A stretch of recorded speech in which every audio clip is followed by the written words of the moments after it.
An old friend of Sonic appears at the Thorndyke mansion with a surprise for his friends there. Takes place in Sonic X, one-shot drabble. Sonally.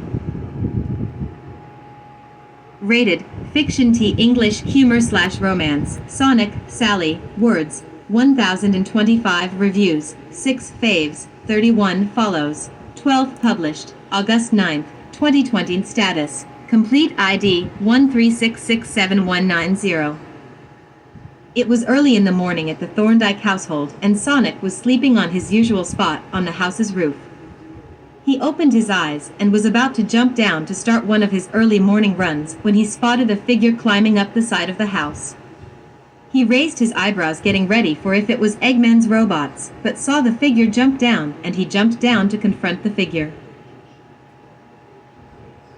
He was stunned when he was faced with a familiar red-haired Mobbian chipmunk girl his age, with a blue jacket, black shirt and blue shorts.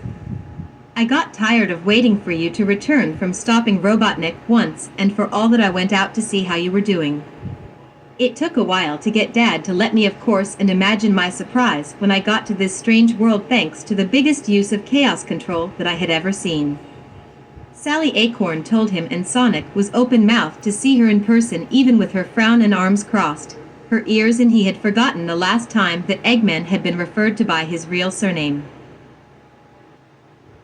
"So I stayed hidden to gather intel, and imagine my surprise to learn not only did you and Robotnik, being called Eggman, were here, but you have become something of a celebrity.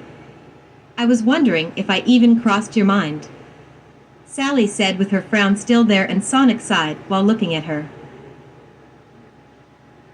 "Sorry for it all taking so long, Sally, as I had been helping new friends, and I had to work with the fact that we were stuck here, and I like it here just fine. But I know a lot of people can mistake me always just thinking for fun and adventure, but I had my eye on finding a way home, and I always missed you ever since I left Sal," Sonic told her, uncharacteristically quiet and looking down before Sally pulled him into a hug. "So, are we still?" Sonic asked as Sally pulled him into a kiss.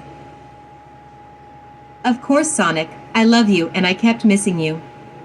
Don't think I won't lay it into you more for being away for so long later, but I am glad that we are together again," Sally assured him, and Sonic smiled. "So, Eggman?" Sally asked as Sonic laughed. "Yeah, the Robotnik insult got too old for my tastes, and I overheard someone saying that he looked like a giant egg, and so I coined Eggman. Everyone I know just started calling him it, and old Robotnik gave up on correcting anyone and adopted it for himself," Sonic explained to her, and hand in hand they faced each other. "So how about I introduce you to everyone?" Sonic asked, and Sally smiled as they went through the door. Chris, the staff of the mansion, and Sonic's friends gathered together when they heard Sonic call for them. While still a bit tired, they were surprised to find Sally there, and Sonic explained about finding them there. Amy looked jealous and angry at seeing them hand in hand, and everyone was shocked to see Tails' mouth wide open as he ran to give Sally a hug. Sally explained that she and Sonic were friends since they could remember. She explained about when they were 5. Robotnik had used his position as her father's royal war advisor and his robot army to take over their kingdom. Most of them stunned to hear that Sonic was friends with an actual princess. Sally continued on explaining that the both of them had escaped and had joined with a group of other escapees to form a freedom fighter group. They had eventually taken down Robotnik's rule over the kingdom while freeing her father, though Robotnik escaped. Sonic offered to go after him and take him down once and for all, while promising to come back afterwards.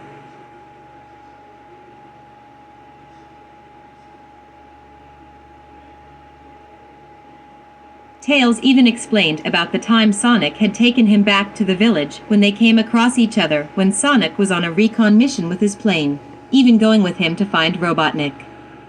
Chris's Uncle Chuck asked about Robotnik, though most of them kind of guessed what had happened, remembering about a Dr. Gerald Robotnik was Eggman's grandfather. Yep, Ivo Robotnik is Eggman's real name. Used the name so much that he took it himself, Sonic explained as the group noticed how happy both him and Sally were to be near each other. "So Sonic, Is Sally your girlfriend? Knuckled asked mockingly as Amy looked angrier at the idea as Sonic and Sally shared a smirk. Oh no, he is not my boyfriend. He is my consort and my intended. Sally asked, silencing the group while showing off a ring on her gloved finger with Sonic smiling at the idea that she still kept it. He proposed right before leaving. He promised that after returning that he would slow down for me. Sally explained with shock from most there. The idea of Sonic saying he would slow down for anyone was probably one of the most romantic things he could have ever said for his partner. Though most there were still scared due to knowing that Amy was ready to pop into furious ranting. I am thinking that I may try my hand at another Sonic reboot story that is a mix of the movie and Sonic X. I am thinking of using Sonar the Fennec from the Archie comics as a possible love interest. Plus Helen from Sonic X as a human friend for Sonic. Plus Dr. Starline from the IDW comics. Speaking of the comics, anyone else interested in the upcoming comics, now that in the last issue released they have finally finished the Zombots arc. An intense Sonic zombie virus story was interesting at first when I was reading it, but especially as it dragged on and got darker it got tedious. Plus who else is excited for what is in store for the spin-off miniseries Sonic Bad Guys? Favorite, story author follow, story author.